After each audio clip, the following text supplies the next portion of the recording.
अब हमारी महिला कार्यकर्ता श्री शंभुनाथ जी को फूलों के हार अर्पण करेंगी।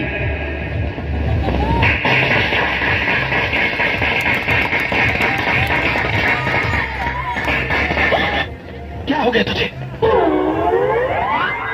मैंने अपनी जिंदगी में बड़े नेता देखे हैं, मगर इस जैसा बदतमीज नेता आज तक नहीं देखा।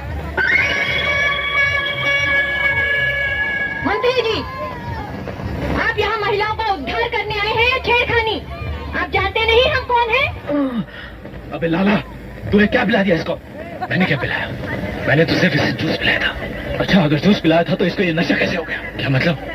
तुम मुझ पे शक कर रहा है? लगता है इसे कुर्सी का नशा कुछ ज्यादा ही चढ़ गया है। चलो हम लोग के काजल लगा दे बानी।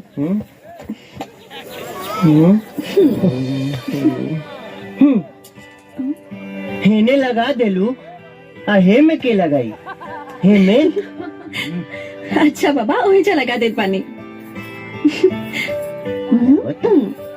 बस फराक उठावो हमू लगाई। कहाँ? वही में। सबके सामने कुछ बोलेला। हे, तुम वो घुमा ला। अच्छा बाबा, हम मुंह फेर लेता नहीं।